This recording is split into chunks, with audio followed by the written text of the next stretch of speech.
Doctor Enayetullah Abbasi ওয়া সিদ্দিকী পীর সাহেব জয়পুরি বারাকাল্লাহু ফি হায়াতি। إن الحمد لله نحمده ونستعينه ونستغفره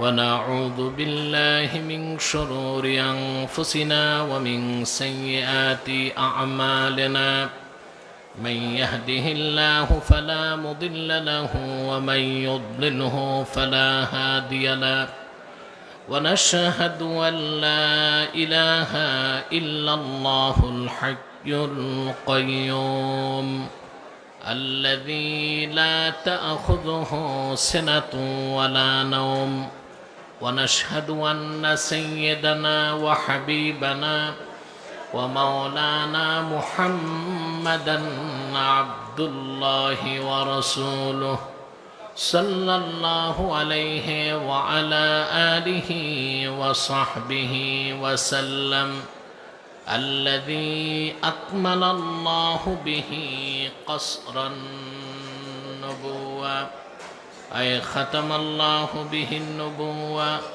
وحكما لا نبي بعده وأعلن في القرآن بالبرهان أن محمدا صلى الله عليه وسلم خاتم النبيين والمرسلين الذي أرسله بالحق بشيرا ونذيرا وداعيا إلى الله بإذنه وسراجا منيرا فقد قال الله تعالى في كلامه المجيد والفرقان الحميد أعوذ بالله من الشيطان الرجيم بسم الله الرحمن الرحيم يريدون أن يطفئوا نور الله بأفواههم ويأبى الله إلا أن يتم نوره ولو كره الكافرون هو الذي أرسل رسوله بالهدى ودين الحق ليظهره على الدين كله ولو كره المشركون صدق الله العظيم وصدق رسوله النبي الكريم ونحن على ذلك من الشاهدين والشاكرين والحمد لله رب العالمين الجامعة الإسلامية ودار اليتامى ফিরোজ শাহ বড় মাদ্রাসার অর্ধশত বছর পূর্তি উপলক্ষে আয়োজিত আজকের এই দস্তারবন্দি ও মহাসম্মেলন অনুষ্ঠানের সম্মানিত সভাপতি, হেফাজতে ইসলাম বাংলাদেশের কেন্দ্রীয় নায়েবে আমির আল্লামা শেখ তাজুল ইসলাম হাফিজাহুল্লাহ, হাজারাত উলামায়ে কেরাম, তুলাবায়ে এজাম, নগর জীবনের চরম ব্যস্ততার মধ্যেও আজকের এই মহতি মাহফিলে যারা উপস্থিত হয়েছেন, স্বেচ্ছায় সানন্দে স্বতঃস্ফূর্তভাবে মনের আনন্দে, তাদের সকলকে আমার পক্ষ থেকে হৃদয় নিংড়ানো ভালোবাসা, শুভেচ্ছা এবং অভিনন্দন জ্ঞাপন করছি। সবটুকুন শুকরিয়া আল্লাহ তাআলার জন্যে, যিনি আজকের বরকতপূর্ণ মাহফিলে আমাদেরকে আসার বসার তৌফিক দান করেছেন। সেজন্য আসুন আমরা অবনত চিত্তে হৃদয়ের আবেগ অনুভূতি উজাড় করে সমবেত কণ্ঠে বলি আলহামদুলিল্লাহ। অগণিত অসংখ্য দরুদ ও সালাম আল্লাহর সৃষ্টির প্রধান আকর্ষণ, বিশ্বসভার সভাপতি সকল নবী রসুলগণের মাথার তাজ, শামসুল হিদায়াত, বদরুদ্দুজা, সৈয়দুস সাকালাইন, ইমামুল মুরসালিন, খাতামুন নবীন অল মুরসালিন, আফতাবে নবুয়ত, শাহনশাহে রিসালত, সরকার দো জাহাঁ, সুলতানুল মদিনা, নবিয়ুল আম্বিয়া, হুজুরে আকরম, নূরে মুজস্সম, নূরুন আলা নূর, সৈয়দিনা হাবিবিনা শফিঈনা মাওলানা মুহাম্মদ সাল্লাল্লাহু আলাইহি ওয়াসাল্লামার উপর আল্লাহ তাবারাকা ওয়া তাআলা যাকে আজ থেকে প্রায় ১৫০০ বছর আগে প্রেরণ করেছেন, সর্বশ্রেষ্ঠ ও সর্বশেষ নবী ও রাসূল হিসেবে, যার পরে আজ পর্যন্ত পৃথিবীতে অবশ্যই কোনো প্রকার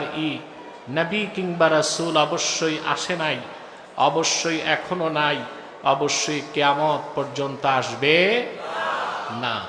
প্রিয় বন্ধুগণ, আপনার দীর্ঘক্ষণ বক্তব্য শুনেছেন।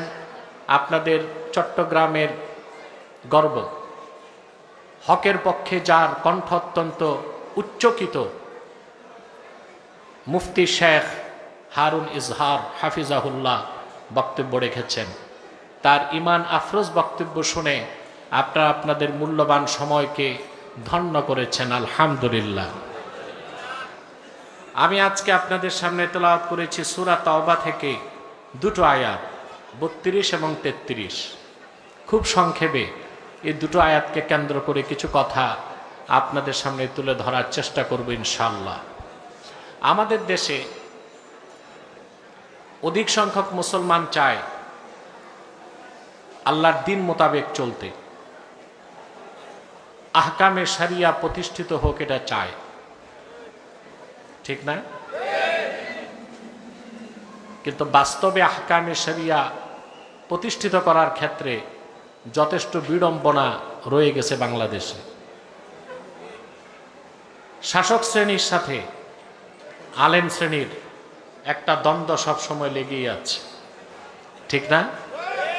যারাই ক্ষমতায় যায় তাদের নাম ইসলামী নাম, কারো কারো দাড়ি টুপিও থাকে, মুসলিম পরিচয় দেয়, কিন্তু যারা আহকামে শরিয়াতে বিশ্বাসী তাদের সাথে তাদের একটি শীতল যুদ্ধ সবসময় চলে। এটা আপনারা উপলব্ধি করেছেন। তার কারণ হচ্ছে আল্লাহর দ্বীনের পূর্ণাঙ্গ পরিচয় আমাদের সমাজ ও রাষ্ট্রে যারা নেতৃত্ব দেয় তাদের নেই। আবার আমরাও যারা মাঠে ময়দানে আছে আমাদেরও আল্লাহর দ্বীনের পূর্ণাঙ্গ পরিচয় জানা নেই। সেজন্য দ্বীন ইসলামের কিছু পরিচয় আমি সংক্ষেপে তুলে ধরছি। ধৈর্য হবে তো? সবার কাছে জানতে চাই, ধৈর্য হবে? আল্লাহ কবুল করুক। আল্লাহ পাক বলেন, ইউরিদুনা আন ইউতফিউ নূরাল্লাহি বিআফওয়াহিহিম ওয়া ইয়াবাল্লাহু ইল্লা আন ইউতিম্মা নূরাহু ওয়ালাউ কারিহাল কাফিরুন।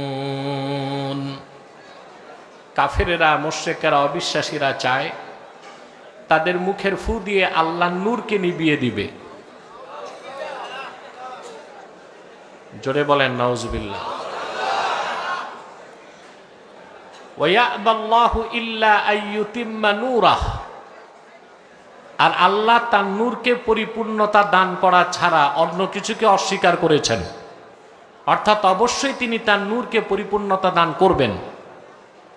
ওয়ালাউ কারিহাল কাফিরুন, যদিও বা কাফেরেরা তা অপছন্দ করে। হুয়াল্লাযী আরসালা রাসূলাহু বিল হুদা ওয়া দীনিল হক। তিনি আল্লাহ, যিনি আপন রাসূল মুহাম্মদ সাল্লাল্লাহু আলাইহি সাল্লামকে প্রেরণ করেছেন হেদায়েতের সাথে আর মহাসত্য দিন ইসলাম দিয়ে। কেন? লিইয়ুযহিরাহু আলা দ্বীনি কুল্লি, যেন তিনি আল্লাহর নূর, আল্লাহর দ্বীন ইসলামকে সকল ধর্মের উপর, আদিয়ানের উপর বিজয়ী করতে পারেন। ওয়ালাউ কারিহাল মুশরিকুন, যদিও বা মুশরিকরা তা অপছন্দ করে। সাউন্ডটা আর একটু পরিষ্কার করতে হবে, সাউন্ডটা পরিষ্কার করো। আমি আপনাদেরকে অনুরোধ করছি, কথা বলবেন না, মনোযোগটা নষ্ট হয়ে যাবে আমার। দুটো আয়াতের প্রথম আয়াতে আল্লাহ তাআলা ইসলামকে বললেন নূরুল্লাহ, আল্লাহর নূর। সুবহানাল্লাহ। ইসলাম গতানুগতিক কোনো ধর্ম নয়, এটা হচ্ছে আল্লাহ কর্তৃক প্রেরিত, রসুলুল্লাহ কর্তৃক আনিত পরিপূর্ণ জীবন বিধান।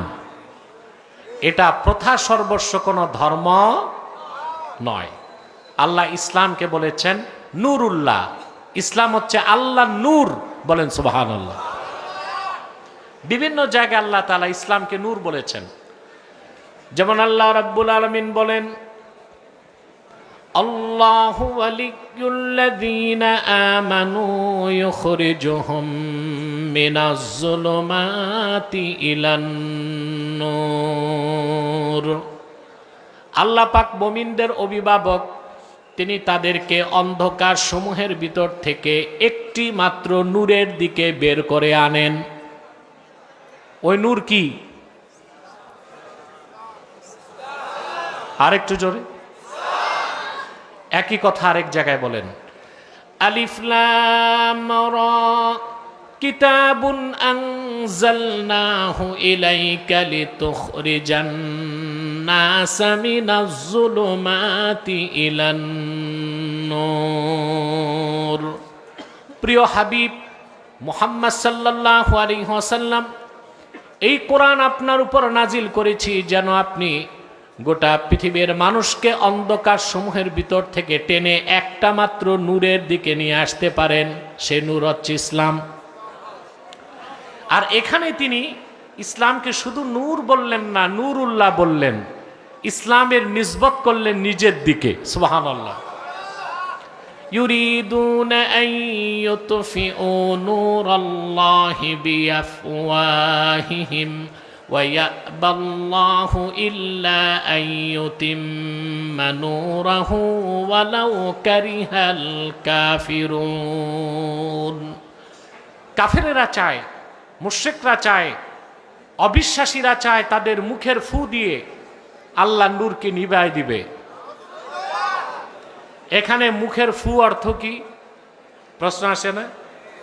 এটা দুইটা অর্থ। একটা হচ্ছে দিন ইসলামকে নিভিয়ে দেওয়া, এটা সামান্য কোনো বিষয় না, কখনো সম্ভব না। দ্বিতীয় অর্থ হচ্ছে ইসলামের বিপক্ষে যত কথা, বক্তব্য, ন্যারেটিভ, বয়ান আছে সব তো মুখেই হয়। কিসে হয়? তো মানুষের কথা বলতে বাতাস লাগে কি না? কথা জাগে মনে, কথাকে সাজায় মাথা, ফুসফুস বাতাস সাপ্লাই করে। মনের কথা তখন ষড়যন্ত্র। আল্লাহ এই কণ্ঠে ভোকাল কর্ড লাগাই দিছেন, অন্য কোনো প্রাণীকে এটা দেন নাই। কথা জাগে মনে, মাথা সাজায়, ফুসফুস বাতাস চাপ দেয়। মনের কথা তখন দুই ঠোঁটে ঘর্ষণ লেগে কথায় পরিণত হয়। বাতাস লাগে কি না? বাতাস ছাড়া সম্ভব? এই জন্য আল্লাহ বলেছেন কাফেরেরা চায় তাদের মুখের ফু দিয়ে আল্লাহ নূরকে নিভায় দিবে, অথচ আল্লাহ সিদ্ধান্ত নিয়েছেন তিনি তার নূরকে পরিপূর্ণতা দান করা ছাড়া আর কিছুই করবেন না। আর আল্লাহ তার হাবিব মুহাম্মদ সাল্লাল্লাহু আলাইহি ওয়াসাল্লামের মাধ্যমে আল্লাহ নূর দিন ইসলামকে পরিপূর্ণ করে দিয়েছেন ১৫০০ বছর আগে। বলেন সুবহানাল্লাহ। কাফেররা ইসলামকে নিভাইতে পারে নাই, এখনো পারছে না, কিয়ামত তক পারবে না। গভীরভাবে একটা জিনিস লক্ষ্য করতে হবে, আল্লাহর দ্বীনকে প্রচার করতে পৃথিবীতে ১ লক্ষের উপর নবী এসেছেন। আসছে না? এক এক জায়গায় এক এক নবী এসেছেন, কিন্তু ১ লক্ষের উপর নবী হাজার হাজার বছর দ্বীনের দাওয়াত দিয়েছেন, দ্বীন পরিপূর্ণ হয় নাই। মুহাম্মদ সাল্লাল্লাহু আলাইহি ওয়াসাল্লাম মাত্র ২৩ বছর দ্বীনের দাওয়াত দিয়েছেন, আল্লাহ দ্বীন পরিপূর্ণ করে দিয়েছেন। এই কথাটা ওজন করতে পারি আমরা? আবার বলছি, ১ লক্ষের উপর নবী হাজার হাজার বছর দ্বীনের দাওয়াত দিয়েছেন, আল্লাহ তার নূরকে পরিপূর্ণ করেন নাই। কিন্তু আপন হাবিব মুহাম্মদ সাল্লাল্লাহু আলাইহি ওয়াসাল্লামের ২৩ বছরের মেহনতের কারণে, জিহাদের কারণে আল্লাহ তার নূর দ্বীন ইসলামকে পরিপূর্ণ করে দিয়েছেন। তাহলে কি কথা বলা যায় লাখের উপর পয়গম্বরের, হাজার হাজার বছরের দিনের দাওয়াত এক পাল্লায় দিলেও আল্লাহর আখিরি নবী মুহাম্মদ সাল্লাল্লাহু আলাইহি ওয়াসাল্লামের 23 বছরের দাওয়াত ও মেহনতের ওজন বেশি হয়ে যাবে। হবে কি না? সুবহানাল্লাহি বিহামদি। পূর্বের নবীর পরে নবী আসতেন তিনটা কারণে। কটা কারণে? আমার কথা বুঝতেছেন? আমি একটা মেসেজ দিচ্ছি কোরআন শরীফ থেকে, খুব সংক্ষেপে দিব, খুব দ্রুত দিব, যেহেতু কালকেও মাহফিল আছে, আবার আসবেন আপনারা, আপনাদের ব্যস্ততা আছে। শুনতেছেন? মনোযোগ আছে? ঘুমাচ্ছেন না তো? আমি টেস্ট করব, কে কে ঘুমান হাত উঠান।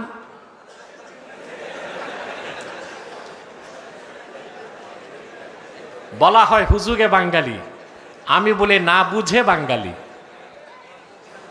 আপনারা কি বলেন? হুজুগে বাঙালি না না বুঝে বাঙালি? কখন যে হাত তুলতে হবে তা খবর নাই। আমরা মনোযোগটা এই দিকে দেই। লাখের উপর নবী এসেছেন, আল্লাহ নবীর পর নবী পাঠাতেন। কয়টা কারণে? পূর্বের সকল নবী ছিলেন আঞ্চলিক নবী, একটা অঞ্চলের জন্য আসতেন। এই জন্য আরেক অঞ্চলে আরেক নবী লাগতো, আল্লাহ নবীর পর নবী পাঠাতেন। কিন্তু আমার নবী, আপনার নবী, সৃষ্টি জগতের নবী মুহাম্মদ সাল্লাল্লাহু আলাইহি ওয়াসাল্লাম, তিনি শুধু আরববাসীর জন্য আসেন নাই, গোটা সৃষ্টি জগতের জন্য আল্লাহর পক্ষ থেকে নবী হিসেবে এসেছেন। বিশ্ব নবী বললেও কথায় হক আদায় হয় না। বিশ্ব নবী বললেও রসুল্লাহর আজিমুস শান আরশচুম্বী মর্যাদার পক্ষে কথাটা যায় না। বিশ্বের বাইরে অনেক কিছু আছে। আল্লাহ কি বলেছেন? ওয়ামা আরসালনাকা ইল্লা রাহমাতাল লিল আলামিন। হাবিব মুহাম্মদ সাল্লাল্লাহু আলাইহি ওয়াসাল্লাম, গোটা সৃষ্টি জগতের জন্য আপনাকে আমি রহমত হিসেবে পাঠিয়েছি। ইমামে শাওকানি তাফসির ফাথুল কাদিরে আলামিন শব্দের ব্যাখ্যায় লিখেন, কুল্লু শাইইন মা সিওয়াল্লাহি আযজা ওয়া জাল, আল্লাহ ছাড়া আকাশে জমিনে যা আছে সব হচ্ছে আলামিন। আল্লাহ হচ্ছে গোটা সৃষ্টি জগতের রব, রাসূলুল্লাহ সৃষ্টি জগতের জন্য রাহমাত। এত আসতে বললেন? পূর্বের নবীগণ ছিলেন আঞ্চলিক নবী, আল্লাহ রসুল এসেছেন সৃষ্টি জগতের জন্য নবী হিসেবে। বলেন সুবহানাল্লাহ। এই জন্য রসুল্লাহকে প্রেরণ করে আল্লাহ দিনকে পরিপূর্ণ করে দিয়েছেন। ওনার পরে কোনো নবী রসুল আসে নাই, কিয়ামত তো আসবে না। পূর্বে নবীর পর নবী আসার দ্বিতীয় কারণ থাকতো, নবীকে আল্লাহ যে কিতাব দিতেন তা রক্ষার দায়িত্ব থাকতো উম্মতের হাতে। নবী চলে গেলে উম্মত কিতাবের মধ্যে ভেজাল ঢুকাইতো, আসমানি কিতাব তার অথেন্টিসিটি হারিয়ে ফেলতো। যেমন ঈসা ইবনু মারিয়াম আকাশে উঠার 60 বছর পরে ইনজিল কিতাব নষ্ট হয়ে গেছে। ইহুদিরা খ্রিস্টানরা শেরকি কথা ঢুকাই দিছে, দ্য থিওরি অফ ট্রিনিটি, তৃত্ববাদ ঢুকাই দিছে। মুসা আলাইহিস সালাম যে তাওরাত রেখে গেলেন, বখতে নাসর যখন বাইতুল মুকাদ্দাসে হামলা করলো, বখতে নাসর 7 লক্ষই বনি ইসরায়েলকে হত্যা করেছিল। তাওরাতে সবগুলো কপি আগুনে জ্বালায় দিয়েছিল। পূর্বে নবীগণ আল্লাহর কাছ থেকে যে বিধান আনতেন তা সংরক্ষিত থাকতো না, নষ্ট হয়ে যেত। কিন্তু আল্লাহর আখিরি নবী মুহাম্মদ সাল্লাল্লাহু আলাইহি ওয়াসাল্লাম আল্লাহর কাছ থেকে যে 30 পারা কোরআন এনেছেন, এটা হেফাজতের দায়িত্ব আল্লাহ উম্মতকে দেন নাই। আল্লাহ কিয়ামত তোকে কোরআন হেফাজতের দায়িত্ব নিজের হাতে রেখেছেন। ইন্না নাহনু নাযালনা যিকরা ওয়া ইন্না লাহু লাহাফিজুন। নিশ্চয় আমি এই কিতাব মুহাম্মদ সাল্লাল্লাহু আলাইহি ওয়াসাল্লামের উপর অবতীর্ণ করেছি, নিশ্চয় এই কিতাব হেফাজতের দায়িত্ব আমি আল্লাহ নিয়েছি। সুবহানাল্লাহ। সেজন্য রাসূলুল্লাহকে প্রেরণ করে দিনকে আল্লাহ পরিপূর্ণ করে দিয়েছেন। ওনার পরে কোনো নবী আসে নাই, রাসূলও আসে নাই, কিয়ামত পর্যন্ত আসবে না।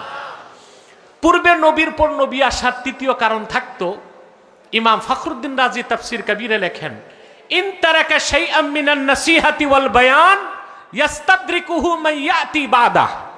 একজন নবী দ্বীনের দাওয়াত দিয়ে চলে যেতেন, যা বাকি রাখতেন আরেকজন এসে ধরতেন। বাকিটা কি করতেন? আরেকজন এসে ধরতেন। এই জন্য নবীর পর নবী আসতো। কিন্তু আল্লাহ তাআলা তার হাবিব মুহাম্মদ সাল্লাল্লাহু আলাইহি ওয়াসাল্লামকে প্রেরণ করে ১৫০০ বছর আগে দিনকে পরিপূর্ণ করে দিয়েছেন। আল ইয়াউমা আকমালতু লাকুম দীনাকুম ওয়া আতমামতু আলাইকুম নি'মাতি ওয়া রাদিতু লাকুমুল ইসলাম দীনা। আল্লাহ পাক ঘোষণা করলেন, মানব জাতি আমি লাখের উপর পয়গম্বর হাজার হাজার বছর দিনের দাওয়াত দিয়েছেন, দিন পরিপূর্ণ করি নাই। কিন্তু মুহাম্মদ সাল্লাল্লাহু আলাইহি ওয়াসাল্লামের 23 বছরের মেহনতের কারণে তোমাদের জন্য আমি দিনকে পরিপূর্ণ করে দিলাম।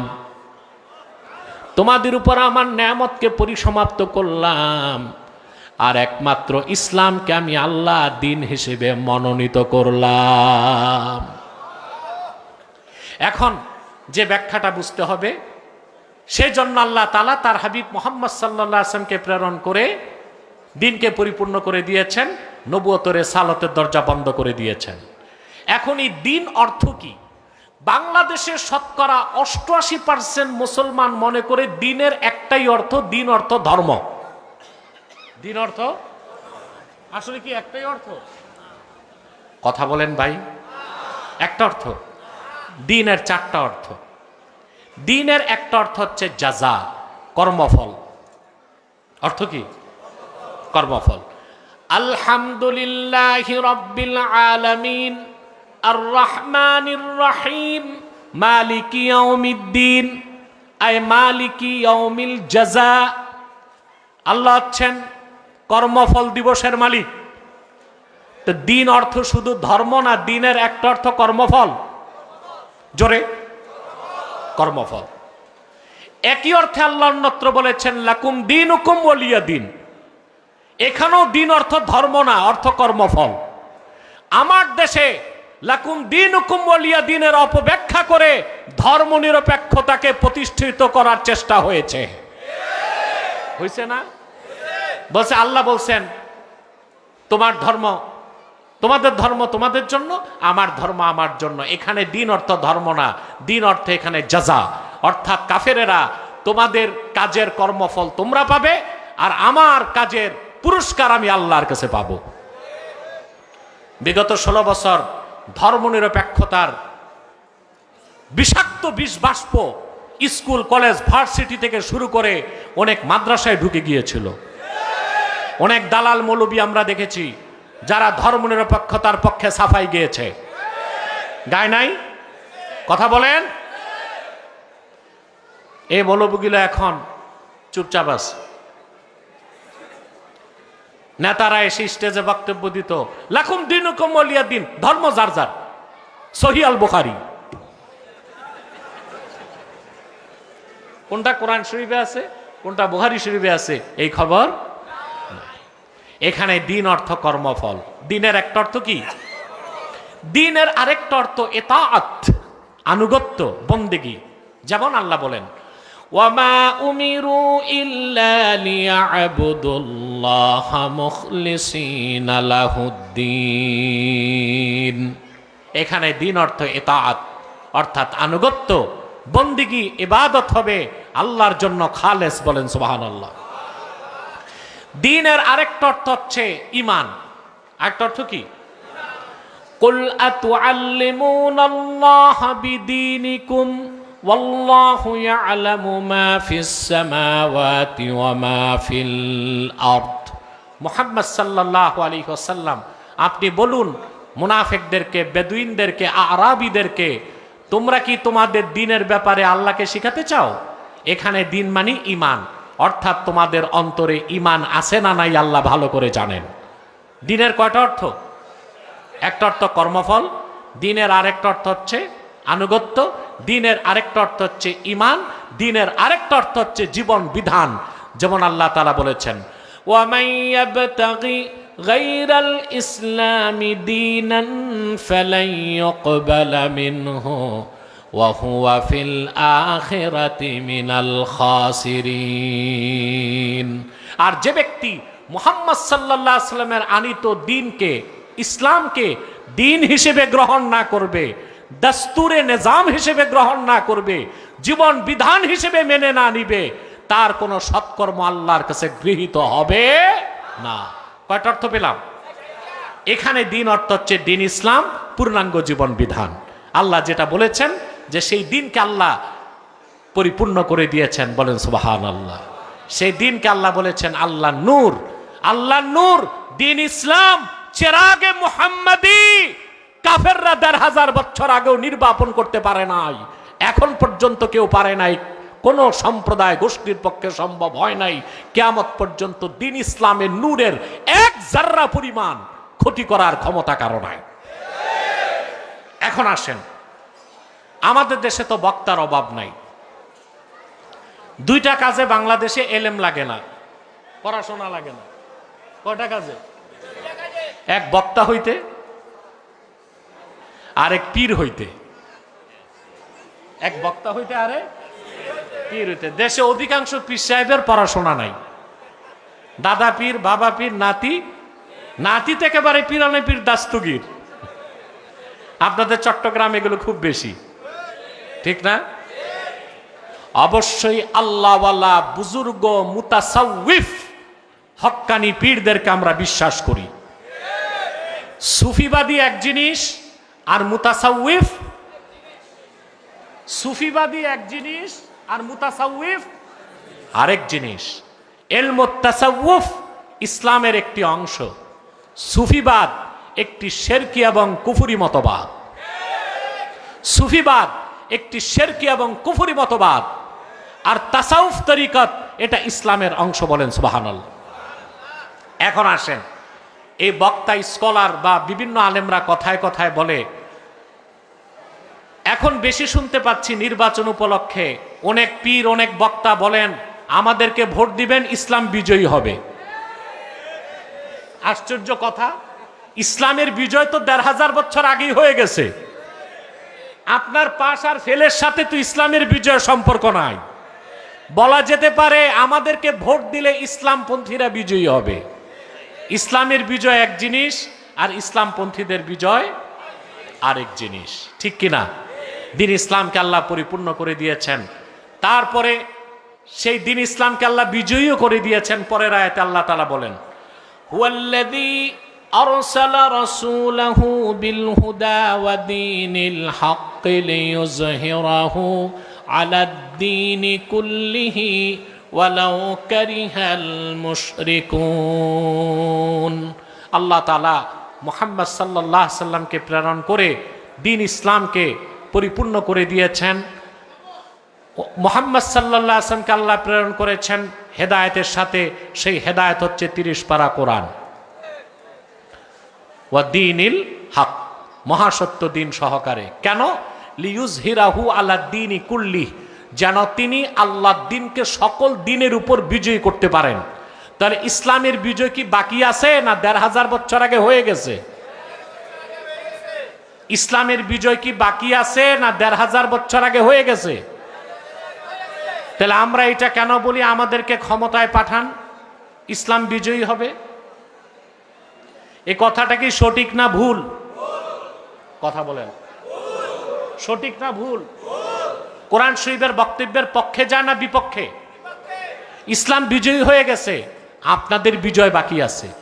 ইসলাম বিজয়ী হয়ে গেছে, ইসলামের ক্ষতি কেউ করতে পারবে না, মুসলমানের ক্ষতি করতে পারবে। কথায় কথায় অনেকে বলে ইসলাম ক্ষতিগ্রস্ত হয়ে যাবে, ইসলামের ক্ষতি কেউ করতে পারে না, ইসলামের হেফাজতকারী স্বয়ং আল্লাহ। কিয়ামত তক ইসলামকে অম্লান অক্ষুণ্ণ রাখার দায়িত্ব কার? সুবহানাল্লাহি বিহামদিহি। প্রিয় বন্ধুগণ, দ্বীন ইসলাম সম্পর্কে আমাদের সাধারণ শিক্ষিত মানুষের অনেক ভুল ধারণা আছে। 16 বছর আমরা দেখেছি বামপন্থী নাস্তিক বুদ্ধিজীবীদেরকে, নাস্তিকদের। এখন আবার দেখতেছি কিছু বুদ্ধিজীবী আস্তিক, নাস্তিক না আস্তিক, তবে ইসলাম বিশ্বাস করে না। দেখছেন, একজন বুদ্ধিজীবী আছে ঢাকায়, লালনের ভক্ত। সে প্রকাশ্যে বলেছে আমরা আরবের ইসলাম বিশ্বাস করি না। নওজুবিল্লাহ। সে বুদ্ধিজীবী, সে কি আরবের ইসলাম ছাড়া ইসলাম আছে? ইসলাম একটা, ইসলামকে ভাগ করা যায় না। যে বুদ্ধিজীবী এই কথা বলতেছে সে লালনের ধর্ম মানে, নিজেকে মুসলিম দাবি করে, পোশাক আশাক কিম্ভূত কিমাকার, লম্বা সাদা কুর্তা, এত মোটা সালোয়ার, মাথায় কিস্তি টুপি, এত লম্বা দাড়ি, 3 ইঞ্চি মোটা মোচ, পিছনে সরস্বতীর মূর্তি, সামনে লালনের বেহালা। চিনছেন লোকটাকে? জি, এই লোকটা বাংলাদেশে প্রচার করে আমরা পলিটিক্যাল ইসলাম বিশ্বাস করি না, আমরা সুফিবাদী ইসলাম বিশ্বাস করি। ইসলামকে ভাগ করা যায়? বলেন। ইসলাম তো একটাই, রাসূলুল্লাহ সাল্লাল্লাহু আলাইহি সাল্লাম কর্তৃক আনিত, আল্লাহ কর্তৃক প্রেরিত জীবন বিধান ইসলাম। এটা আল্লাহর নূর, এটা পরিপূর্ণ হয়ে গেছে, বিজয়ী হয়ে গেছে। ইসলামকে ভাগ করার কোনো সুযোগ আছে? এরা ভাগ করছে। ইসলামী রাষ্ট্র ব্যবস্থার কথা, খেলাফতের কথা বলে এটা হচ্ছে পলিটিক্যাল ইসলাম। জিহাদ ফি সাবিলিল্লাহর কথা বলে এটা রেডিক্যাল ইসলাম। আর জিহাদ আর ইসলামী রাষ্ট্র বাদ দিয়া খানকায় বসে তসবিহ পড়লে বলে এইটা ঠিক, এইটা সুফিবাদী ইসলাম। নাউজুবিল্লাহ বলে। ইসলামকে ভাগ করা যায় না।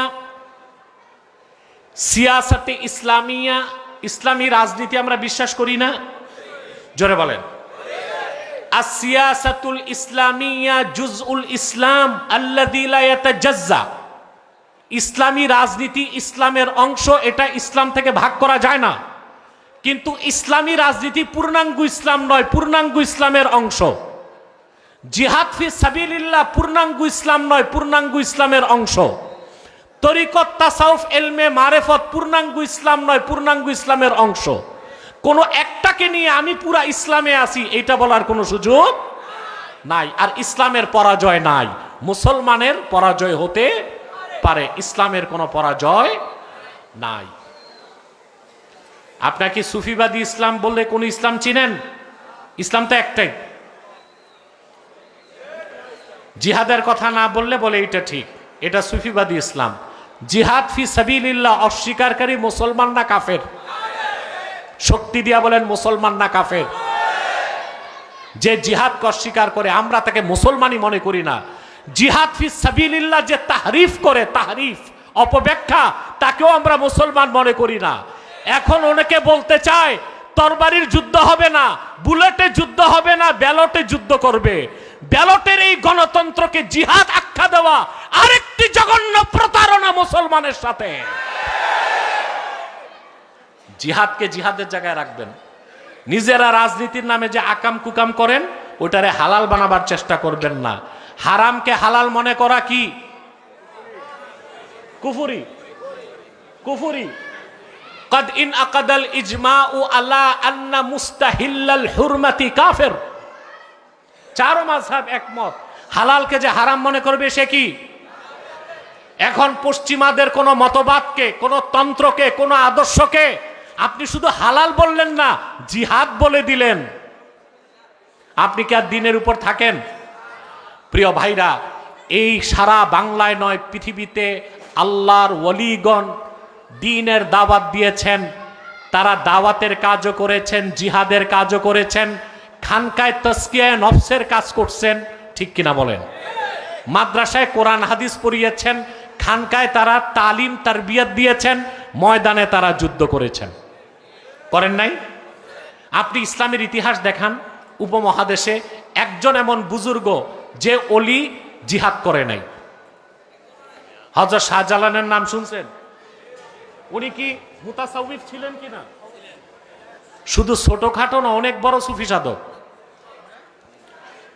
উনি যখন সিলেটে এসেছেন বাংলাদেশে আজকে 800 বছর আগে। কত বছর আগে? 800 বছর আগে। আমাদের দেশে অনেকে শাহজালাল রহমতুল্লাহর মাজার শরীফ জিয়ারতে যে গজার মাছ দেখে, ওই গজার মাছ দেখায় কোনো লাভ নাই। পাশের জাদু করে শাহজালাল যে তরবারি দিয়া গৌর গোবিন্দের ২০ দাঁত ভেঙ্গেছেন সে তরবারিটা রাখা আছে। শাহজালাল এসেছেন ইয়ামান থেকে, তার বুকে ছিল কোরআন, এক হাতে জায়নামাজ আর এক হাতে ছিল সোর্ড অফ জাস্টিস, ইনসাফের তরবারি। কোন একজন আল্লাহওয়ালা বুজুর্গ জিহাদকে বাদ দিয়া দ্বীনের দাওয়াত দেন নাই। আজ থেকে 1000 বছর আগে 440 হিজরিতে সুলতান মাহমুদ বালখি তার মাজার শরীফ বগুড়া মহাস্তাগরে, বাংলার প্রাচীন রাজধানীতে 440 হিজরিতে তিনি আফগানিস্তানের বাল্খ থেকে এসেছেন। তার বাবা ছিলেন আফগানিস্তানের বাদশাহ, মৃত্যুর পরে তিনি বাদশাহী বাদ দিয়া জিহাদের পথ ধরছেন। বাংলাদেশের সন্দ্বীপ হয়ে যখন তিনি বগুড়া মহাস্তাগরে গেলেন, সেখানে হিন্দু রাজা ছিল পরশুরাম তাকে বাধা দিলেন। হযরত সুলতান মাহমুদ বালখি তরবারি খুলেন নাই, প্রথমে দাওয়াত দিলেন। ওনার কাছে দিনের দাওয়াত পেয়ে পরশুরামের মন্ত্রী আর স্ত্রী মুসলমান হয়ে গেছে। পরের দিন পরশুরাম যুদ্ধের প্রস্তুতি নিয়েছে। সুলতান মাহমুদ বালখি তখন তসবি নিয়ে বের হয় নাই, তরবারি নিয়ে বের হয়েছেন। যুদ্ধ হয়েছে, সেই যুদ্ধে পরশুরাম নিহত হয়েছে। 1000 বছর আগে বাংলার উত্তর অঞ্চলে আল্লাহর দ্বীনের ঝান্ডা উড্ডীন করে দেওয়া হয়েছে। তা আপনি এমন একজন আল্লাহওয়ালা বুজুর্গ দেখান যিনি দাওয়াতের কাজ করছেন জিহাদকে বাদ দিয়া। প্রত্যেকেই দাওয়াতের সাথে জিহাদের কাজ করেছেন। মঈনুদ্দিন চিশতি রহমতুল্লাহ যখন আজমির মুহাম্মদ ঘোরীকে তিনি ডেকে আনলেন, পত্রযুগে সুলতান মাহমুদ গজনবীকে ডেকে আনলেন, পৃথ্বীরাজের শিরকের স্তম্ভকে চূর্ণ করে দেবার জন্যে। ইসলামের ইতিহাস এটাই সাক্ষ্য দেয়, দিনকে ভাগ করা যায় না। দিন ইসলাম পরিপূর্ণ। পলিটিক্যাল ইসলাম, রেডিক্যাল ইসলাম, সুফিবাদী ইসলাম, এগুলো ভাগ করা সম্পূর্ণ মূর্খতা এবং কুফরি কাজ। ইসলামের কোনো ভার্সন নাই, ইসলামের কোনো প্যাটার্ন নাই। ইসলাম একটাই, যা রাসূলুল্লাহ কর্তৃক আনিত, আল্লাহ কর্তৃক প্রেরিত। বলেন সুবহানাল্লাহ। এখন দিন ইসলাম নিয়ে আরেকটা বিভ্রান্তি আছে। বাংলাদেশে আরেকটা ফেতনা বের হয়েছে, এটার নাম ইন্টারফেথ ফেতনা, আন্তধর্মীয় মতবাদ। কি নাম? আন্তধর্মীয় মতবাদ। এটা শুরু করে গেছে বাদশাহ আকবর। বাদশাহ আকবর ছিল মূর্খ মানুষ। ওর বাবা মারা যাওয়ার পর 13 বছর বয়সে সে সিংহাসনে বসছে। আচ্ছা, 13 বছরে কেউ বালেগ হয়? কথা বলেন। এই লোকটা না বালেগ থাকতে সিংহাসনে বসছে। আমার মনে তখন তার খতনাও হয় নাই। তার মামা ছিল শিয়া, আর তার দরবারে ছিল 2 শিয়া মৌলবী। একজন ছিল আবুল ফজল ফয়জি, আরেকজন আবুল ফজল আল্লামী। এই 2 শিয়া, কুখ্যাত 2 শিয়া, তাকে বিভ্রান্ত করে দ্বীনে এলাহি আবিষ্কার করলো। ইসলাম থেকে কিছু, খ্রিস্টান ধর্ম থেকে কিছু, ইহুদি ধর্ম থেকে কিছু, হিন্দু ধর্ম থেকে কিছু। মুজাদ্দেদ আলফে সানির সংগ্রামে দ্বীনে এলাহি দাফন হয়ে গেছে।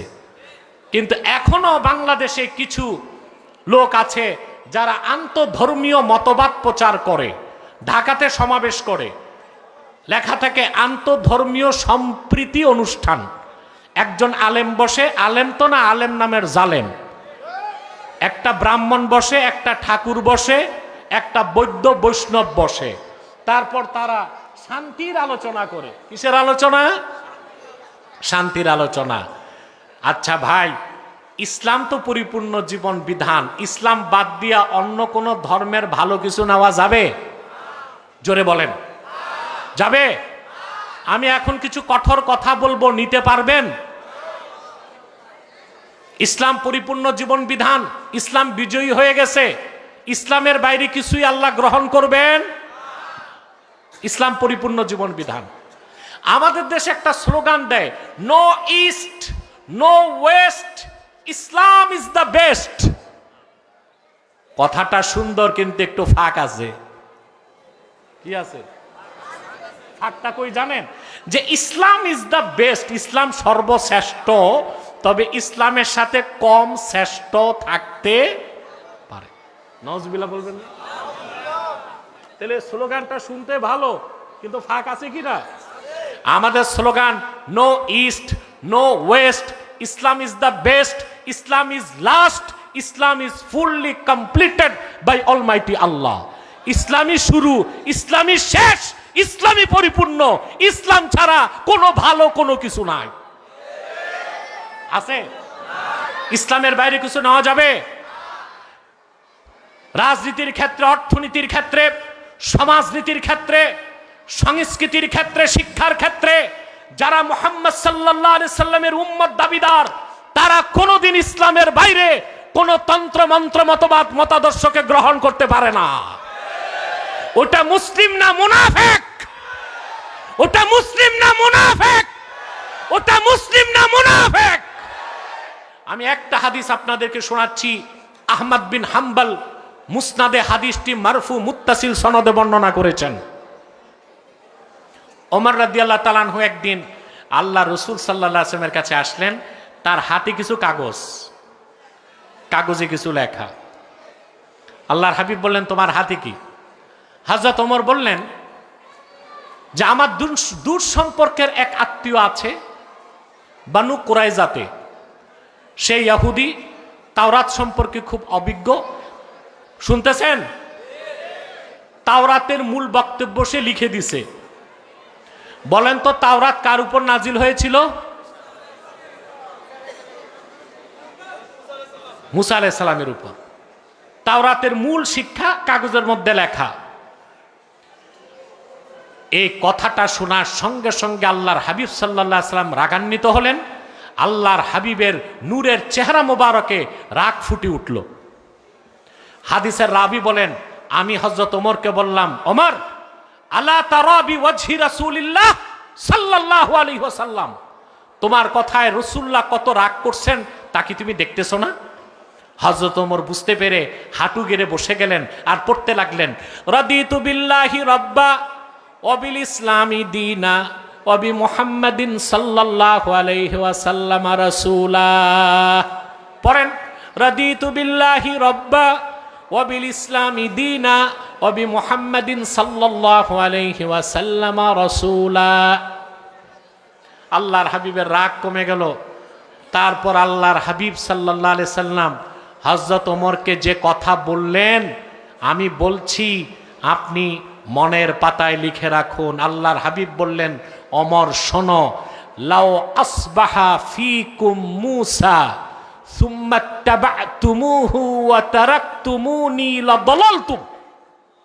ওমর, যদি স্বয়ং মূসাও বেঁচে থাকতো এখন, আর আমাকে বাদ দিয়া তোমরা মূসার অনুসরণ করতা, তোমরা সব পথভ্রষ্ট হয়ে যেতা।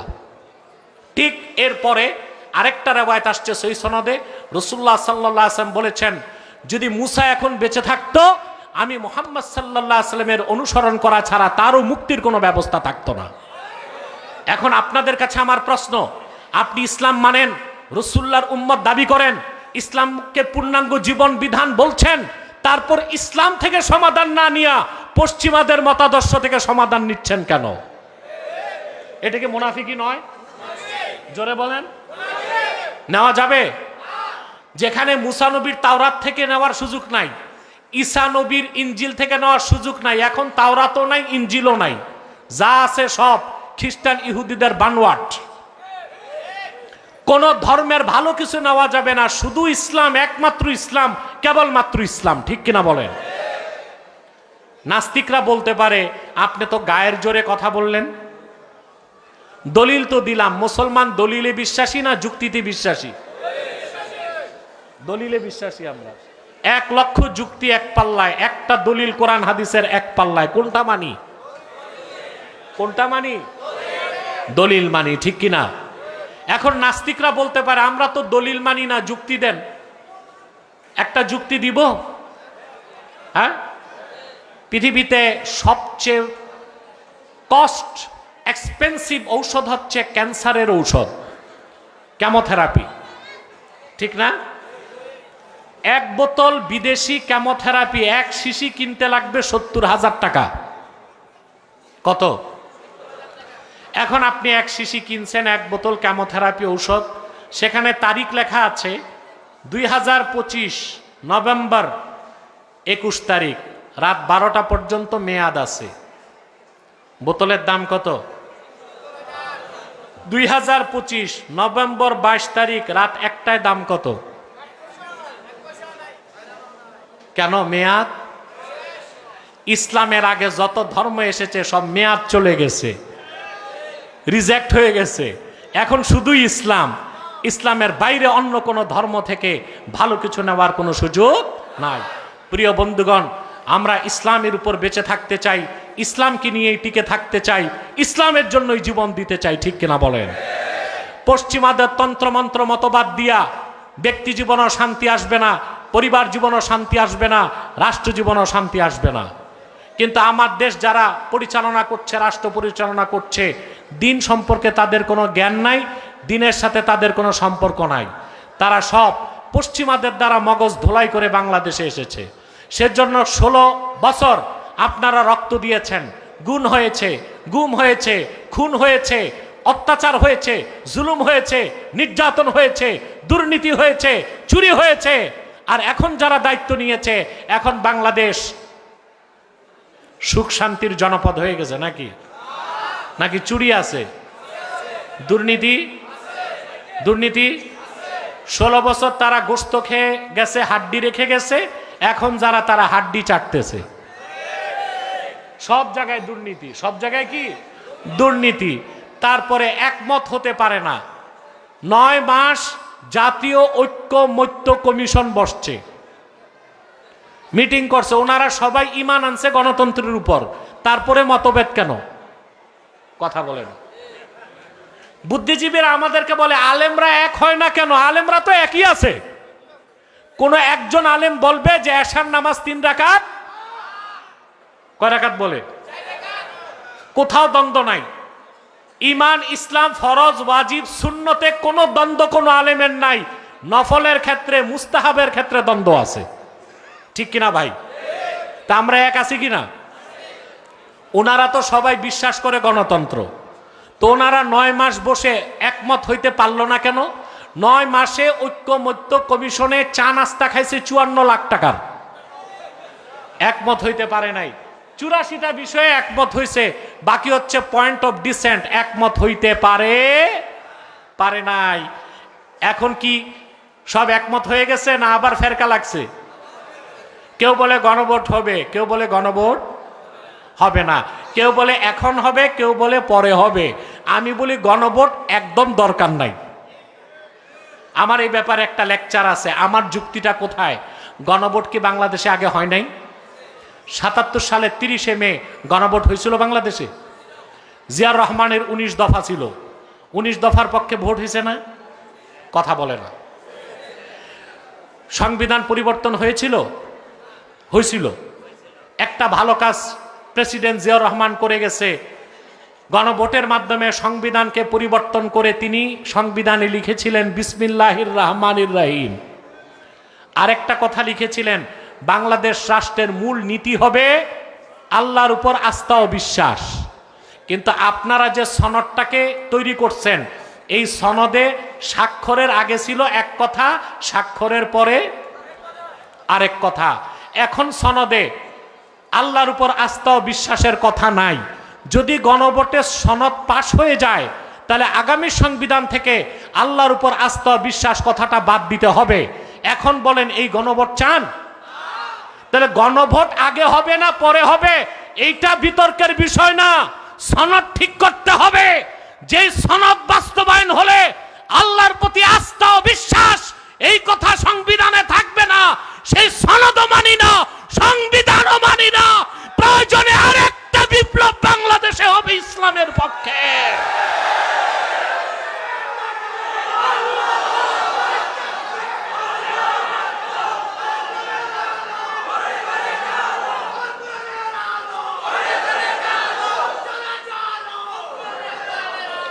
প্রিয় বন্ধুগণ, অতএব ইসলামের ব্যাপারে আপনাদেরকে আপোষহীন হতে হবে। রাজি আছেন? ইসলামের স্বার্থের ব্যাপারে কোনো সহিংসতা চলবে না। আমাদেরকে শিখানো হয় ইসলাম তো মধ্যপন্থা, আমরা মধ্যপন্থী। এটা কোথায় আছে? বলে ও জাআলনাকুম উম্মাতাও ওয়াসাতা, কাযালিকা জাআলনাকুম উম্মাতাও ওয়াসাতা। এটা তর্জমা আমাদের দেশে করা হয়। আর এভাবে আমি তোমাদেরকে মধ্যপন্থী উম্মত বানাইছি। কোন একটা তফসিরে উম্মাতা ওয়াসাতার অর্থ মধ্যপন্থী নাই। সবগুলো তফসিরে এসেছে উম্মাতা ওয়াসাতা আয় খিয়ারা ওয়া আদলা, উম্মতে মুহাম্মাদি তোমাদেরকে আমি সত্যপন্থী শ্রেষ্ঠ উম্মত বানাই দিছি।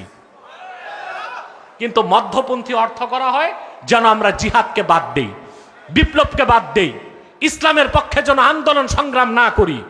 ইসলাম তিনটাই দিয়েছে, ক্ষেত্র বিশেষ চরম পন্থা, ক্ষেত্র বিশেষ মধ্যপন্থা, ক্ষেত্র বিশেষ শিথিল পন্থা। শিরক আর কুফরের বিরুদ্ধে চরম পন্থা, ইসলামী আইনের ক্ষেত্রে মধ্যপন্থা, দ্বীনের দাওয়াত দেবার ক্ষেত্রে শিথিল পন্থা। তা কি পন্থা একটা নিবেন না তিনটা? যখন আমি একটা উদাহরণ দিই ভাই, এই আর 2-4 মিনিট কথা বলবো, কষ্ট হচ্ছে না তো? আমি একটা উদাহরণ দিচ্ছি, দিব? আপনি চোখের ডাক্তারের কাছে গেছেন, বুঝলেন? চোখের ডাক্তার আপনার ট্রিটমেন্ট করবে শিথিল পন্থায়, কারণ চোখটা খুব সেন্সিটিভ। শিথিল পন্থায় ট্রিটমেন্ট করবে ডাক্তার, ঠিক কিনা? কিছুদিন পর আপনার কানের সমস্যা, গেছেন কানের ডাক্তারের কাছে, সে ট্রিটমেন্ট করবে মধ্যপন্থায়, একটু ব্যথা টেথা লাগবে। কিছুদিন পর গেছেন দাঁতের ডাক্তারের কাছে, সে কি করবে? চরম পন্থা, সারাশি একটা ঢুকায়া ধরে টেনে বের করবে, আপনি উহ আহ করতে থাকবেন, ডাক্তার এগুলো দেখবে না। কারণ চোখের বেলায় শিথিল পন্থা, কানের বেলায় মধ্যপন্থা, দাঁতের বেলায় চরম পন্থা। কাফের মুশরিক যারা ইসলামের শত্রু, তাদের ক্ষেত্রে দ্বীনের পক্ষ থেকে আমাদের অবস্থান হবে চরম পন্থা। আহকামে শরিয়ার ক্ষেত্রে আমাদের অবস্থান হবে মধ্যপন্থা। বেদিন বেঈমানকে দ্বীনের দাওয়াত দেবার ক্ষেত্রে আমাদের পন্থা হবে শিথিল পন্থা। আমি বুঝাতে পারলাম? আমি যে কথাগুলো দ্বীন ইসলামের উপর বললাম, দ্বীন ইসলামের পরিচয়ে, আল্লাহর জন্য এগুলো কবুল করেন আর আমাদেরকে যেন দ্বীন মোতাবেক চলার তৌফিক দান করেন। সম্মানিত সুধী, আমি আর আপনাদের কষ্ট দিচ্ছি না, বিদায় লগ্নে কয়েকটা জরুরি কথা বলবো। এখানে আপনারা বিভিন্ন দল ও মতের লোক আছেন না? কথা বলেন। বাংলাদেশে এখন সবচেয়ে সস্তা কথা হচ্ছে ঐক্য চাই। কি চাই? আলেমরা বলে ঐক্য চাই, রাজনীতিবিদরাও বলে ঐক্য চাই। ঐক্য কি সম্ভব? ঐক্য কোন নীতিতে হবে তা তো নির্ধারণ করতে হবে। কথা বলে না। এখন যারা যে আলেমরা ভোটাভুটি করে নির্বাচন করতেছে, সবাই ঐক্যবদ্ধ হয়ে তাদেরকে সংসদে পাঠালে আমাদের কি? তারা তো এখন পর্যন্ত ওয়াদা করে নাই যে সংসদে গেলে ইসলামের পক্ষে কি কি করবে। বলছে তা আমাদের লাভ কি? আমাদের স্বার্থ কি? হেফাজতে ইসলামকে আগেও বলেছি, এখনো বলছি, হেফাজত রাজনীতি করবে না, রাজনীতি নিয়ন্ত্রণ করবে। কি করবে? এই দেশে অনেক আলেম ও বক্তা আছে হেফাজতের ব্যানার ব্যবহার করে যারা সেলিব্রিটি হয়েছে, কিন্তু তারা নির্বাচন করছে হেফাজতের অনুমতি নিয়ে না, নিজ নিজ দল থেকে। তারা যদি তাদের নিজ নিজ দল থেকে সংসদে যায়, হেফাজতের 13 দফার পক্ষে তারা কোনো কাজ করবে?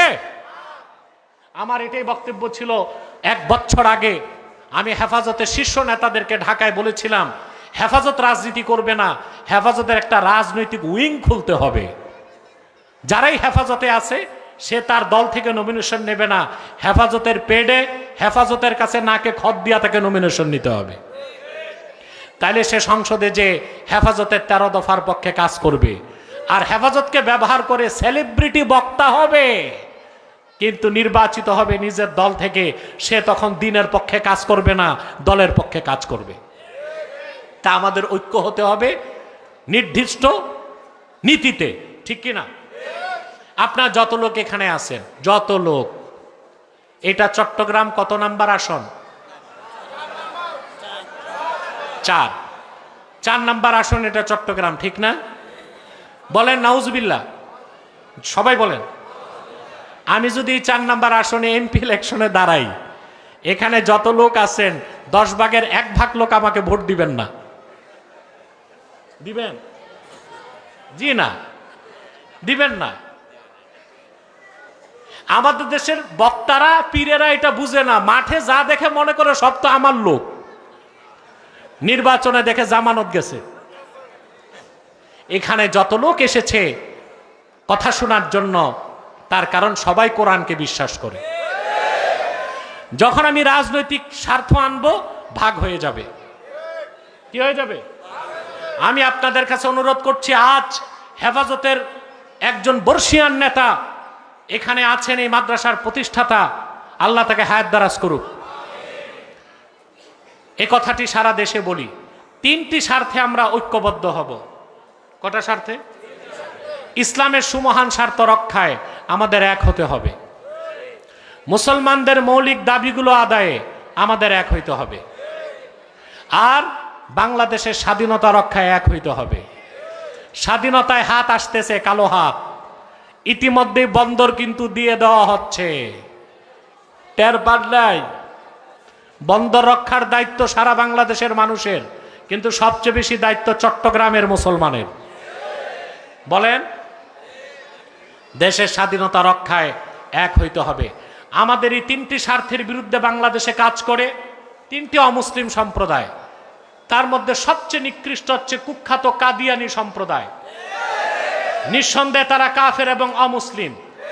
তাদেরকে যারা কাফের বলবে না, তারাও কাফের, কারণ তারা আল্লাহর আখিরি নবী আমার নূর নবীজি মুহাম্মদ সাল্লাল্লাহু আলাইহি ওয়াসাল্লামকে আল্লাহর শেষ নবী হিসেবে বিশ্বাস করে না। চিল্লায় বলেন নাউজুবিল্লাহ। সেজন্য তারা কি? তাদেরকে যারা কাফের বলবে না, তারা কি? তারা আরো বিশ্বাস করে 1857 সালে কোরআন শরীফ বাজেয়াপ্ত হয়ে গেছে। বলেন নাউজুবিল্লাহ। তে কাদিয়ানিরা শুধু কাফের না, ইহুদিদের চেয়েও নিকৃষ্ট কাফের। ইহুদিদের চেয়েও নিকৃষ্ট কাফের। যে ব্যক্তি কাফের কিন্তু নিজেকে মুসলিম পরিচয় দেয়, মান আবতানাল কুফরা ওয়া আজহারাল কুফরা সুম্মা দাআ আন্নাহু মুসলিম ফাহুয়া জিন্দিক। যে ব্যক্তি কাফের, সে যে কাফের তা প্রকাশ করে কিন্তু মুসলিম দাবি করে, শরীয়তের ভাষায় সে জিন্দিক। আর জিন্দিকের একমাত্র শাস্তি মৃত্যুদণ্ড। তো কাদিয়ানীদের শাস্তি কি হওয়া উচিত? জোরে বলেন। আমরা কি চাইছি? অমুসলিম ঘোষণা করো। চাওয়া দরকার কি ছিল? কোনদিন ইসলামী রাষ্ট্র হলে মৃত্যুদণ্ড কার্যকর করা হবে। যেহেতু রাষ্ট্রটা সেকুলার, এজন্য আমরা বলছি তাদেরকে অমুসলিম ঘোষণা করো। তারা মানুষকে ধোঁকা দেয়। মুসলমানদের মতো দাড়ি রাখে, টুপি লাগায়, মুসলমানদের মতো নাম রাখে। তাই বলি কি তারা মুসলমান হবে? দাড়ি রাখলেই কেউ যদি মুসলমান হতো, তো রবীন্দ্রনাথ ঠাকুরের চেয়ে বড় মুসলমান কে হইতো? নাম রাখলে মুসলমান হওয়া যায়? কথা বলে না। টুপি লাগাইলে? দিল্লি পার্লামেন্টে হিন্দু এমপিরাও তো টুপি লাগায়, তাই বলে তারা মুসলমান হবে? নাম রাখলে মুসলমান হওয়া যায়? এক শয়তান বোতলে পেশাব করে উপরে লেবেল লিখছে শরবত, ওটা কি শরবত হবে? ভিতরে কি? তদ্রুপ কাদিয়ানীরা কাফের। আব্দুল আউয়াল, আব্দুস সামাদ, মোবাশ্বের আলী, কবির চৌধুরী, শাহরিয়ার কবির আর নিঝুম ঝুমদার, এসব নাম রাখার দ্বারা তারা মুসলমান হতে পারে না। প্রিয় ভাইয়েরা, আমার বন্ধুরা, আমার আল্লাহ নূর নবীজি আমার মুহাম্মদ সাল্লাল্লাহু আলাইহি ওয়াসাল্লামের ইসলাম ও কোরআনের হাজার হাজার বছর পরে বর্তমান ভারতের কুখ্যাত পাঞ্জাবের কুখ্যাত গুরুদাসপুরের কুখ্যাত কাদিয়ানে ইংরেজ আমলে এক শয়তান নিজের নবী দাবি করছে। চিল্লায় বলেন নাউজুবিল্লাহ। শয়তানটার নাম রেখেছিল তার বাপ মির্জা গোলাম আহমদ কাদিয়ানি। সাবধান থাকে, গোলাম আহমদ বলা যাবে না, কারণ গোলাম আহমদ অর্থ আহমদ এর গোলাম। কোন কাফের কোনদিনও গোলাম আহমদ এর গোলাম হতে পারে না। আর কাদিয়ানের কাজ্জাব ছিল শেষ দরজার কুখ্যাত কাফের, ইংরেজদের পা চাটা গোলাম। সে গোলাম আহমদ এর গোলাম ছিল না, সে ছিল কুখ্যাত শয়তানের কুখ্যাত গোলাম। কাদিয়ানের কাজ্জাব, মিথ্যা নবুয়তের দাবিদার মির্জা গোলাম শয়তান কাদিয়ানির উপর গজব এসেছে 1908 সালে। যখন গজব এসেছে, কাদিয়ানের কাজ্জাব, মিথ্যা নবুয়তের দাবিদার মির্জা গোলাম শয়তান কাদিয়ানি 1908 সালে ধ্বংস হয়ে কুখ্যাত জাহান্নামের কুখ্যাত কুকুরে পরিণত হয়েছে। তার অনুসারীরাও ধ্বংস হয়েছে। বর্তমানে কিছু কাদিয়ানি বাংলাদেশে আছে। ইতিমধ্যে তারা বাংলাদেশে 100 সেন্টার করে ফেলেছে। আপনাদের চট্টগ্রামের চকবাজারে তারা একটা আস্তানা করেছে। কক্সবাজারে আস্তানা করেছে, ফেনীতে আস্তানা করেছে, 100 আস্তানা করে ফেলেছে। সবচেয়ে দুঃখজনক, তারা তাদের উপাসনালয়কে মসজিদ বলে। তাদের উপাসনালয়কে মসজিদ বলা যাবে? বলেন যাবে? হিন্দুদের আস্তানা মন্দির, খ্রিস্টানদের আস্তানা গির্জা, বৌদ্ধদের আস্তানা প্যাগোডা, কুখ্যাত কাফের কাদিয়ানীদের উপাসনালয়, তার চেয়েও নিকৃষ্ট শয়তানি আস্তানা, তা মসজিদ হতে পারে না। তাহলে ধর্মনিরপেক্ষ সরকারের কাজ শুধু সংখ্যালঘুদের স্বার্থ রক্ষা করা নাকি? আর মুসলমানের স্বার্থ রক্ষা করবে না? এই দেশের 14 কোটি মুসলমানের রক্ত পানি করা ঘামের পয়সায় সরকারের মন্ত্রীদের গাড়ির পেট্রোল জ্বলে, তাদের বেতন হয়।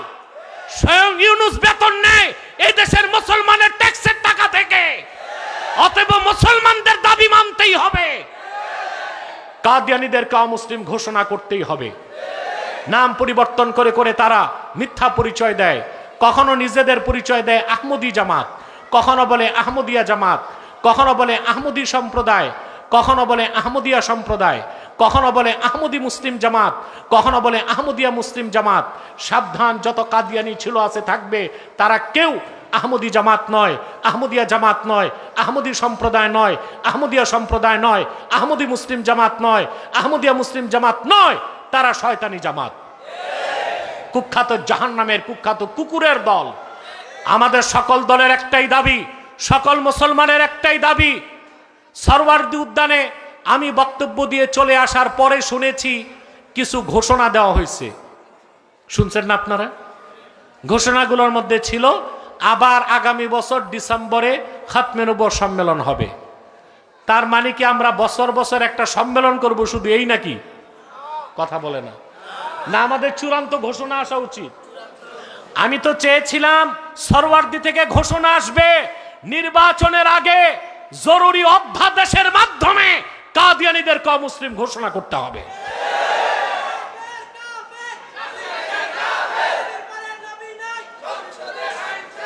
প্রিয় ভাইগণ, এই দাবি আদায়ের জন্য যদি জানমাল দিতে হয় রাজি আছেন? শয়তান কাদিয়ানীদেরকে অর্থনৈতিক সহযোগিতা করবেন না? করেন? জি করেন। প্রাণ কোম্পানির যত জিনিস তাদের, সেজান কোম্পানির জুস তাদের, RFL এর পণ্যগুলো তাদের, প্রথম আলো নামের প্রথম অন্ধকার পত্রিকা তাদের, এরপরে ডেলি স্টার এবং ভিশন এগুলো তাদের। নৈতিক দায়িত্ব হিসেবে এগুলো ধরবেন না, কিনবেন না, বেচবেন না। রাজি আছেন? আরেকটি অমুসলিম সম্প্রদায় আমাদের যুবকদের উপর থাবা দিছে, এটার নাম হিজবুত তাওহীদ। এটা হিজবুত তাওহীদ না, এটা হিজবুত শয়তান। এরা প্রচার করে দাজ্জাল বলতে কিছু নাই, বলে আমেরিকাই দাজ্জাল। আমেরিকাকে সারাদিন গালি দাও, আমাদের আফসোস নাই, কিন্তু দাজ্জাল নাই এটা কেন বলে জানেন? দাজ্জালকে হত্যা করতে কে নামবে? ঈসা ইবনে মারিয়াম। নবী পরিচয় না, উম্মত পরিচয়ে। সুবহানাল্লাহ। নুজুলে ঈসা, ঈসা আলাইহিস সালাম আকাশ থেকে নামবেন, অস্বীকার করা কুফরি। তো এটা তো বলতে পারে না, বলে দাজ্জালই তো নাই, তার মানে ঈসা নামার দরকার কি? এটা হচ্ছে তাদের প্রচারের উদ্দেশ্য। তারপর তারা বলে নামাজ হচ্ছে ট্রেনিং, অজু থাকলেও নামাজ হবে, অজু ছাড়াও নামাজ হবে। তারা বলে নারী পুরুষ যদি রাজি থাকে বিয়ে ছাড়াও ফিজিক্যাল রিলেশন হতে পারে। ইসলামের পরিভাষা তারা বদলাতে চাচ্ছে। ইসলাম বলে না, বলে ইসলাম। ইমাম বলে না, বলে এমাম। নামাজ বলে না, বলে নমাজ। কিতাব বলে না, বলে কেতাব। এই হিজবুত তাওহীদের কাজ হচ্ছে যুবকদেরকে গোমরাহ করা। তাদের ব্যাপারেও সাবধান থাকবেন। আরেকটা মুসলিম সম্প্রদায়, তাদের ব্যাপারে সতর্ক থাকবেন। এটা হচ্ছে ঈসাই জামাত, খ্রিস্টানদের একটা গোপন দল। এরা নিজেদেরকে মুসলিম দাবি করে। এরা বলে আমরা মুসলমান, তবে ঈসার উম্মত মুসলমান। ঈসার উম্মত মুসলমান না খ্রিস্টান? তারা লক্ষ হাজার হাজার মানুষকে খ্রিস্টান বানায় ফেলছে। তাদের টার্গেট হচ্ছে আপনাদের চট্টগ্রামের, পার্বত্য চট্টগ্রামকে আলাদা করে একটা খ্রিস্টান রাষ্ট্র বানাবে। এটা কি মেনে নিবেন আপনারা? ওই কাজটা করার জন্যই এখন করিডোর চাচ্ছে আমেরিকা। ওই কাজটা করার জন্যই মানবাধিকার সংস্থা ঢাকায় করেছে। সেই কাজের প্রাথমিক কাজ হিসেবে বন্দরগুলো বিদেশিদের হাতে দেওয়া হচ্ছে। তা কি মেনে নিবেন? দেশের স্বাধীনতা রক্ষায় ঐক্যবদ্ধ থাকতে হবে। রাজি আছেন? আল্লাহ আমাদেরকে কবুল করুক, আল্লাহ আমাদেরকে মঞ্জুর করুক, বলুন আল্লাহুম্মা আমিন। একটা প্রশ্ন এসছে, সারা দেশে ভূমিকম্প হলো, এটা কি আমাদের গুনাহের জন্য হয়েছে? আল্লাহর পক্ষ থেকে এগুলো পরীক্ষা হিসেবে হয়, কখনো সতর্কতার জন্য হয়। ভূমিকম্পটা খুব বড় মাত্রায় হয়েছে কম সময়, যদি আরেকটু বেশি হইতো তো ঢাকা শহর আর খুঁজে পাইতেন না, এটা কংক্রিটের শহর হইতো। আল্লাহ আমাদেরকে রক্ষা করুক। আসুন আমি বিদায় নিচ্ছি। আমাদের সম্মানিত মুরব্বী বর্ষিয়ান আলেম আল্লামা শেখ তাজুল ইসলাম বড় হুজুর হাফিজাহুল্লাহ, তার এই প্রতিষ্ঠান, তার এই মেহনতকে আল্লাহ যেন কবুল করেন। বসেন বসেন বসেন, আমার তো মনে হয় মুনাজাত হবে করে আপনি। আচ্ছা আচ্ছা, আসুন দোয়া করে উঠি। অনেকে উঠে গেছে যে ওয়াজ হয়ে গেছে, বাড়ি যাই ভাবসাব আউলিয়া কেরাম, মুনাজাত লাগবে না আর কি। আমার মতো গুনাহগার যারা আছেন আসেন একটু দোয়া করে নেই। ইস্তেগফার পড়ুন 11 বার, সূরা ইখলাস পড়ুন 3 বার, সূরা ফাতিহা পড়ুন 1 বার।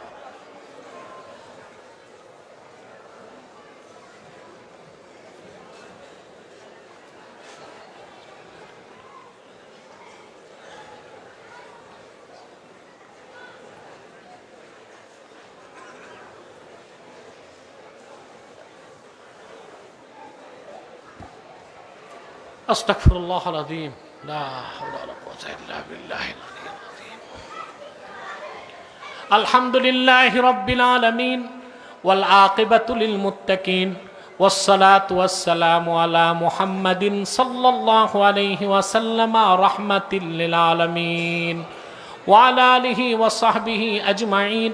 রব্বানা যালামনা আনফুসানা ওয়া ইল্লাম তাগফির লানা ওয়া তারহামনা লানাকুনান্না মিনাল খাসিরিন।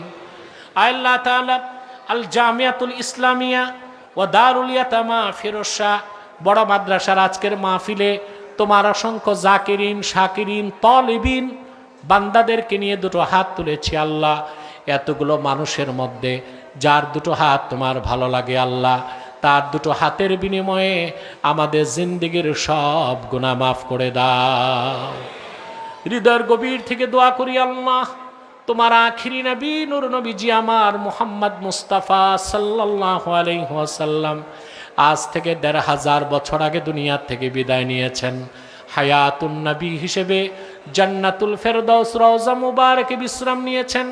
আল্লাহ জীবনে একবার তোমার আখিরি নবী নূর নবীজি আমার মুহাম্মদ মুস্তাফা সাল্লাল্লাহু আলাইহি ওয়াসাল্লামের জান্নাতুল ফেরদাউস রওজা মুবারকে উপস্থিত হয়ে গো আল্লাহ, তোমার হাবিবের নূরের কদমে দরুদ ও সালামের হাদিয়া দেবার আগে আল্লাহ তুমি ডাক দিও না। রাব্বুল আলামিন একবার বা একাধিকবার যারা সোনার মদিনায় নূরের মদিনায় যেতে পেরেছি আল্লাহ, জীবনে বারবার তোমার আখিরি নবী নূর নবীজি আমার মুহাম্মদ মুস্তাফা সাল্লাল্লাহু আলাইহি ওয়াসাল্লামের নূরের শহর মদিনাতুল মুনাওয়ারা জিয়ারতের জন্য তাদের কপালটা খুলে দাও। হৃদয়ের গভীর থেকে দোয়া করি আল্লাহ, তোমার আখিরি নবী নূর নবীজি আমার মুহাম্মদ মুস্তাফা সাল্লাল্লাহু আলাইহি ওয়াসাল্লামের নূরের চেহারা মোবারক স্বপ্নে একবার দেখে গো আল্লাহ, জান্নাত ওয়াজিব হবার আগে তুমি ডাক দিও না আল্লাহ। একবার বা একাধিকবার যারা তোমার আখিরি নবী নূর নবীজি আমার মুহাম্মদ মুস্তাফা সাল্লাল্লাহু আলাইহি ওয়াসাল্লামের নূরের চেহারা মোবারক স্বপ্নে দেখার সৌভাগ্য লাভ করেছে, জীবনে বারবার দেখার জন্যে তাদের কপালটা তুমি জান্নাতি কপাল বানায় দাও আল্লাহ। আমাদের অনেকের বাবা নাই, অনেকের মা নাই, অনেকের বাবা মা একজনও নাই। যত মানুষের বাবা মা দুনিয়া থেকে বিদায় নিয়ে অন্ধকার কবরে চলে গেছে আল্লাহ, সকল মুসলমান বাবা মার কবরকে আল্লাহ তুমি জান্নাতের বাগান বানায় দাও।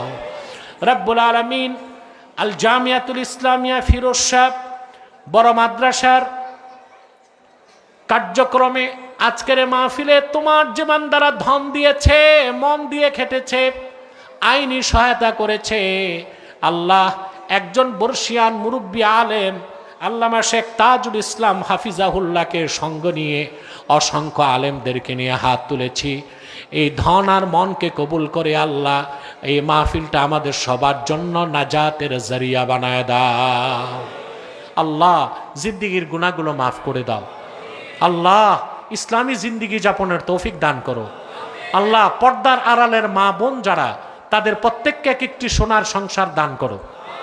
প্রত্যেককে আবেদা, জাহেদা, সালেহা, কানেতা বানায় দাও আল্লাহ। আমার যে কুমারী বোনদের বিয়ে হচ্ছে না, তাদের প্রত্যেককে এক একজন ইমানদার, চরিত্রবান, সক্ষম যুবকের দ্বারস্থ করে দাও আল্লাহ তাআলা। চট্টগ্রামের কলিজার টুকরা যুবকগুলোরে তোমার হাতে তুলে দিলাম। প্রত্যেক যুবককে খাঁটি ইমানদার বানায় দাও, সহি আকীদাত ধারক বানায় দাও, আহলুস সুন্নাল জামাতের অনুসারী বানায় দাও, খাতমে নবুয়ত আন্দোলনের সৈনিক বানায় দাও, 5 ওয়াক্ত নামাজি বানায় দাও আল্লাহ।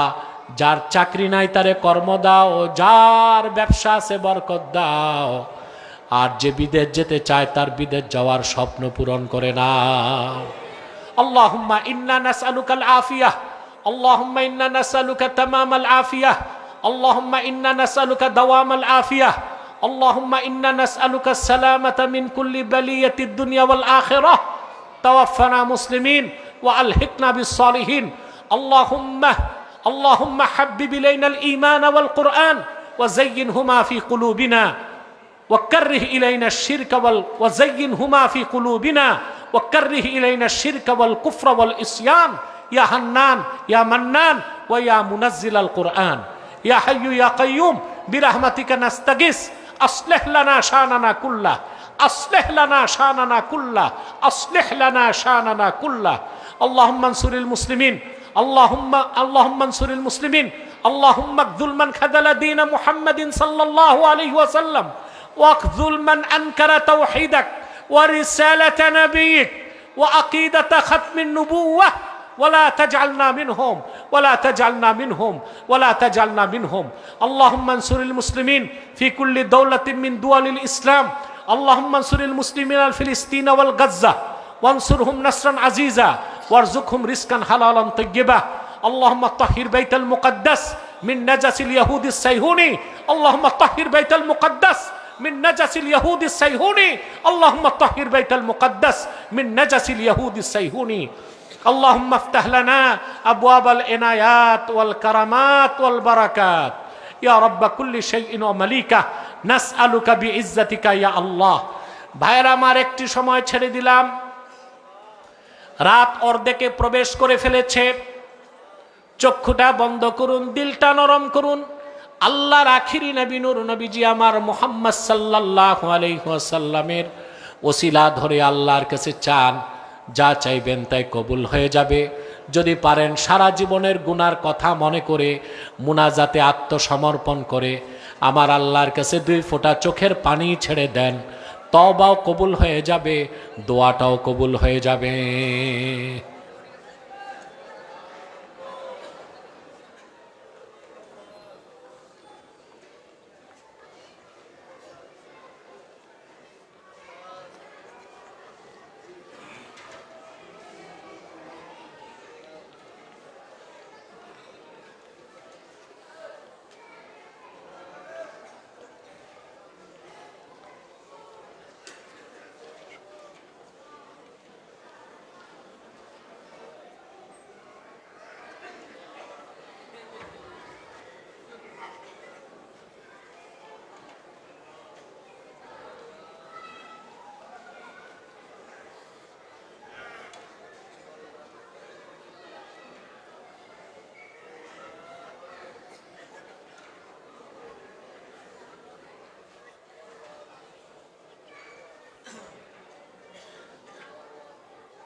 বাবা মায়ের দোয়া করেন।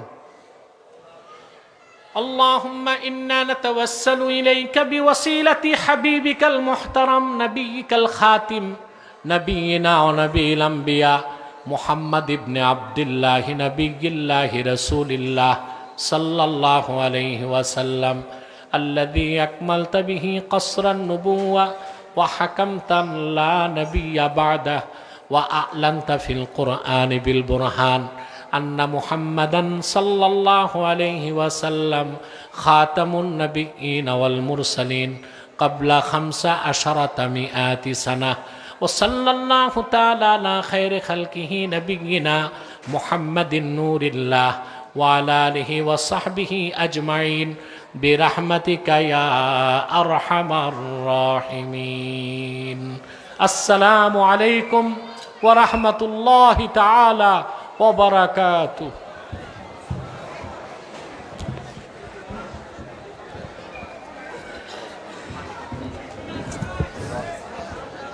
সম্মানিত হাজিরিন, এই পর্যায়ে অত্র জামিয়ার 50 বছর পূর্তি উপলক্ষে আয়োজিত 2 দিনব্যাপী ইসলামী মহাসম্মেলনের প্রথম দিনের সর্বশেষ সমাপনী অধিবেশন অত্যন্ত সুন্দরভাবে শেষ হয়েছে। 2 দিনব্যাপী ইসলামী মহাসম্মেলনের দ্বিতীয় দিন বাদ জোহর হইতে আমাদের অধিবেশন শুরু হবে ইনশাআল্লাহ। মুহতারাম হাজিরিন, আগামীকাল ইসলামী মহাসম্মেলনের প্রধান বক্তা হিসেবে উপস্থিত থাকবেন হেফাজতে ইসলাম বাংলাদেশের কেন্দ্রীয় যুগ্ম মহাসচিব হযরতুল আল্লাহ জনাব হযরত মাওলানা মাহমুদুল হক সাহেব বারাকাল্লাহু ফি হায়াতি। আগামীকাল বাদ আসর তাকরীর পেশ করবেন হেফাজতে ইসলাম বাংলাদেশের কেন্দ্রীয় যুগ্ম মহাসচিব আল্লামা মাহমুদুল হক সাহেব বারাকাল্লাহু ফি হায়াতি। প্রধান মেহমান হিসেবে উপস্থিত থাকবেন হাটহাজারী আরবি বিশ্ববিদ্যালয়ের সম্মানিত মহাপরিচালক হযরতুল আল্লাহ জনাব হযরত মাওলানা খলিল আহমদ সাহেব বারাকাল্লাহু ফি হায়াতি। আরো ওয়াইজ হিসেবে উপস্থিত থাকবেন মাওলানা আনিসুর রহমান সাহেব বারাকাল্লাহু ফি হায়াতি, মাওলানা মুস্তাক সাহেব বারাকাল্লাহু ফি হায়াতি, মাওলানা কারি নুরুল্লাহ সাহেব বারাকাল্লাহু ফি হায়াতি। আরো উপস্থিত থাকবেন মাওলানা মুস্তাফা নুরি সাহেব বারাকাল্লাহু ফি হায়াতি।